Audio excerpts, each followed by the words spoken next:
Hello everybody, welcome to my channel. She Smiles at the Future. I hope you guys are all doing good out there. I am here to read chapter 2 for you guys from this book, Project Sunlight by June Strong. I'm doing a reading this way today.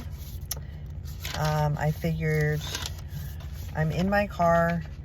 I'm going to be in my car for a while waiting for my son, so I figured I might as well just get a chapter done here. Thank you everybody who listens in, and I hope you guys are being blessed by my content. So without any further ado, let's get into chapter 2. And again, just a reminder, this book is written in play form. So I will read, when you hear me say like woman or sunlight or a name, and then I'll be saying what that person says. Okay. Chapter 2. A strange thing happened today. I had been casting my eye over the Christian community, hoping someone would seek out sunlight, but there isn't much seeking going on. Lots of activity in some churches, utter stagnation in others, but not a great deal of concern for those who don't know the Prince. Earth Friend, however, works with what he has. Sunlight was going up to the elevator with a nice-looking middle-aged woman whom I'd seen in the building before. Woman: aren't you my neighbor in 721? Sunlight: well, yes, I guess I am, though I must admit I don't know a soul in the building. When you work, my name's Meg Adams. I'm glad to know you. Woman: I'm Sybil Norris, Meg, and I have a confession to make, too. I've been keeping my eye out for someone in the building who is alone. Sometimes I get so bored and fed up with everything that I wish for one of those gas stoves. Ooh. It's awful to get out of bed in the morning and not have a thing to look forward to. Sunlight: is your husband dead? Sybil: no, he's very much alive and prosperous and too busy piling up money to even wonder what I do with myself all day. Most of the time he's traveling, and he thinks as long as he keeps my checking account current that he has fulfilled his obligation. So I sit around thinking up new ways to spend money. In parentheses, elevator reaches their floor and they walk down the hall together. Sunlight: well, I'm alone a lot too, but I guess that's about the extent of our mutual problems. I spend a lot of my spare time figuring out how to make ends meet. Sybil: that would at least be a challenge, though no doubt an unnerving one at times. In parentheses, they reach Sunlight's door. Sunlight, in parentheses, casually, not really meaning it: I've enjoyed meeting you. Maybe we could get together for coffee sometime. Sybil: I would love that. In fact, why don't you run down to the end of the hall tonight after you get the children to bed? I'm in the suite at the end. Sunlight: I have always wondered who the lucky lady was who lived there, but I don't like to leave the children alone, even just to go down the hall, so why don't you come to my place? It's certainly no luxury suite, but I make good coffee.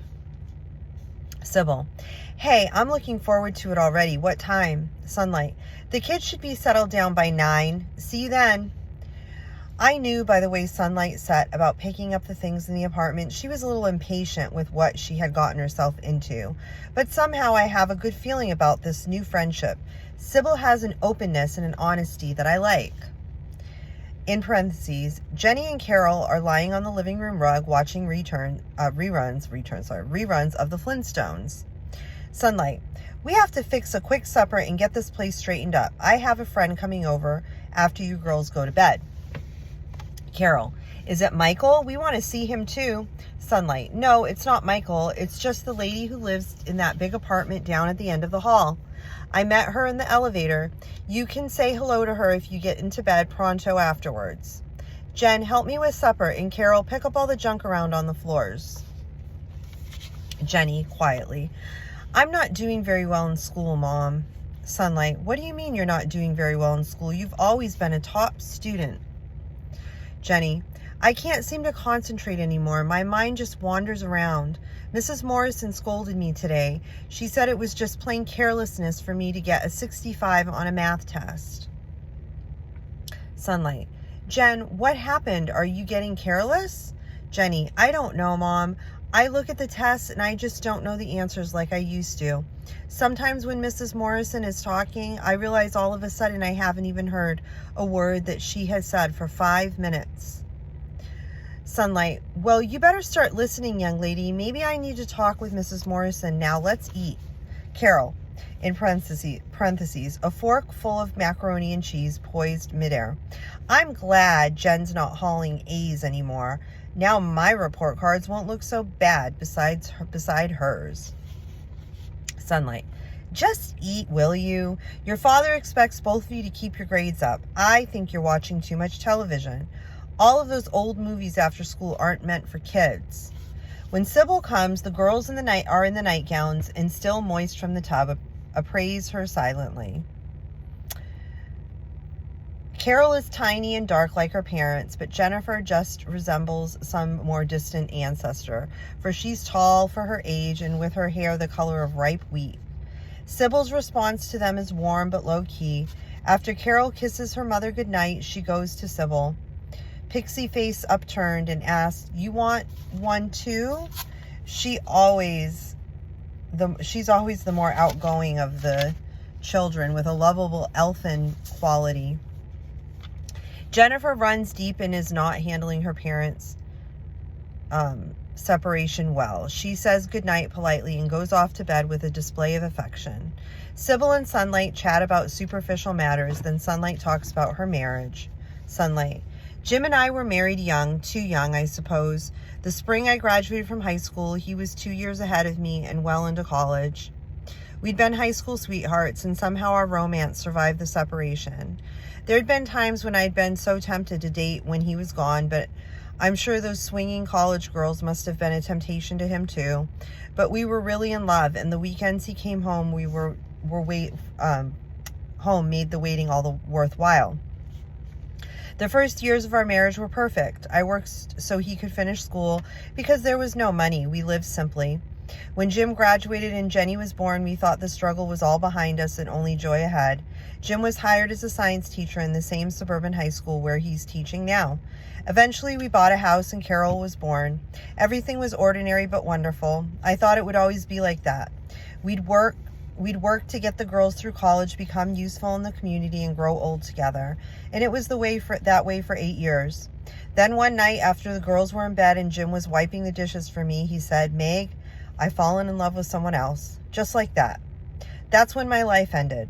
Even now, I can still feel the warm coziness of the kitchen, see him standing there with the dish towel in one hand and a dinner plate in the other. I tried to fit what he was saying into the surroundings, and I thought I was losing my mind. Numbly, I waited for him to laugh and tell me it was all a joke, but I saw pity in his eyes, pity for me, and I knew he was not playing games. The girl he had met was the art teacher at the high school. They had been thrown together a lot in various school activities, and he hinted that her world was a bit bigger than mine, her interests broader. Just the old soap opera of the high school sweetheart who puts her man through college and then loses him because she's more interested in wallpapering the living room than discussing the nation's economy. So, the girls and I have been without him for nearly 2 years, and I should be used to it, but I guess I never will be. Sybil, so you lost your husband to another woman, and I've lost mine to work, which leaves us both alone. Even when Bill's home, he's so buried in the Wall Street Journal that he might as well be gone. The only time he's ever excited or happy is when the price of gold goes up. Sunlight, at least I have the girls. That helps a lot, though I'm so tired and irritable all the time that I've turned into a wretched mother. Jen's grades are going downhill, and I fear she's all knotted up inside. Probably needs counseling, but psychiatrists definitely aren't in my budget. Sybil, speaking of being all knotted up inside, a couple of weeks ago I got so lonely I went to an evening meeting at a little church down the street. Once or twice in the late summer, the door had opened as I walked by, and their singing sounded warm and inviting, so I thought it might be better than staring out the window of my apartment another long night. They welcomed me in like a long-lost friend, and I did enjoy the singing, but to be perfectly honest, the rest was a little too noisy and informal for me. There were a lot of amens and praise the Lords through the sermon, and afterwards they went into that business of talking in tongues. I felt out of place. Somehow, it wasn't my style, though they were truly loving, caring people. But the point of my story is that when I was leaving, I noted on the back table a stack of Bibles. A sign read, "If you don't own a Bible, friend, take one." Since I don't own a Bible, I helped myself and I stuck a $10 bill on the table. I took it home and I began to read it. Never had opened a Bible in my life before. Some of the time I hardly know what it's talking about, but the Old Testament seems to be full of hair-raising and earthy stories, and the New Testament an endless love song to this man, Christ. At first it turned me off, his endless wandering, enticing hardworking tax collectors and fishermen into his utopian cause. But as I read, some of the things he said began to get to me. I found during the time I have been reading that some of the knots in my stomach have begun to untangle, and I've experienced a strange peace. In parentheses, Sybil leans forward with intensity. Do you think it's all in my head, Meg? Sunlight. I'm sure I don't know. When I went to Sunday school when I was a little girl, my dad used to drop me off. My mother didn't come from a religious family, but my dad had been carefully raised. And though he had left it all behind, he had this thing about going to church. I rather liked it, but when I got into my early teens, there were just too many other things competing for my attention. So I stopped going. I remember those Old Testament stories quite clearly, and even though they were pretty well edited, I must admit they certainly had punch. I wonder what relation they have to our day, if any, or even if there is a God. Do you think there's a God? Sybil. Yes, I guess I do, though I have no idea why. Sometimes at night when I sit in my living room looking out the stars, I have the feeling he knows all about me and about all the people going by in the cars on the street below. That's just a hunch, mind you. Bill tells me that civilized people believe in evolution and that I'm living in the dark ages. But all those planets and suns out there, I can't believe it all goes out without any supervision. Even our little planet is so busy with life. How could it all just happen? But Meg, I've wandered on, and you have to work in the morning. Forgive me for talking so much. I'd best be going now. The next time I'll send you the young woman who cleans for me to sit with the girls, and you must come to my place. Sunlight. Don't apologize for a thing. I've never discussed my divorce with anyone except my friend Michael, and it did me good to talk about it. Let's get together once a week and just chat. Maybe it'll just do us both some good. Sybil. Do you have a Bible? Sunlight. My dad sent Jenny one for her birthday on a Christmas present a few years ago. Must be packed away somewhere. Sybil. Why don't you bring it along? Religion seems to be the thing these days. Maybe we can puzzle it out together. That is what, if you are interested. Sunlight. To be perfectly honest, I guess I'm not terribly, but I'm willing to go a few rounds with you as an experiment. Sometimes I feel guilty that I don't send the girls to church, but Sunday is my day to sleep in. We eat a little late breakfast and just lounge around. Sybil. If you can believe that book, we won't be alone in our study. The Nazarene said, where 2 or 3 were gathered in his name, he would be with them. That's from Matthew 18:20. Sunlight. So you think he's going to join us when we try to decipher the Bible? She laughed cynically. Sybil. Not literally in the body, but I guess I'd like to believe that his unseen presence might be with us, and that it matters to him whether or not we try to understand whatever it is he is peddling here on earth. Sunlight. Chuckling. You better watch it, Sybil, or you'll be hooked as the fisherman. Shall we make it a week from tonight? Tuesday's a good because there's nothing I particularly like on TV, and Michael bowls, so he never drops by then. Sybil, who's this Michael? Sunlight, just someone I've known forever. We live on the same street as children. We went to the same schools and have always been friends. And that's all we are now. He thinks the world is too corrupt for marriage and children, so he goes it alone. He's a totally now guy, yet inside I suspect he's very old-fashioned principles and is looking for some pure land in which to practice them. My life would be empty without him, and I suppose I'm selfishly pleased that some young lovely hasn't overpowered his convictions and lured him away. Sybil, I'll look for you next Tuesday then. In the meantime, why don't you browse through the book of Matthew and we'll discuss what we've read. Sunlight, if any of my friends drop by and find me reading the Bible, they'll carry me off to the funny farm. But since the divorce, I'm not exactly swamped with callers. A single woman hasn't much place in today's society. See you Tuesday. In parentheses, Sybil, humming, walks down the carpeted hall, and Sunlight checks the children before going to her own room. She rummages through Jennifer's dresser until she finds a small white Bible. After her bedtime preparations, she crawls into bed and opens the book of Matthew. I rejoice this night, finding no Christian in the city willing to search out Sunlight. Earth Friend has used someone outside the church. How I respect his patience and his compassion and his ingenuity. With what loving determination he pursues men's hearts. I close my reflection on this day with great joy and with anticipation.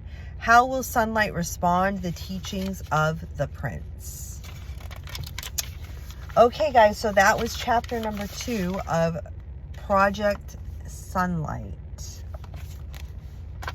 And I will be working on getting chapter 3 up as soon as possible, okay? I will do it sooner than later. Because it's not a big book, and who's ever following along, I'm sorry I made you wait so long for chapter number 2. Life just, life gets the best of me sometimes. But this isn't a big book. It's actually a really quick, easy read.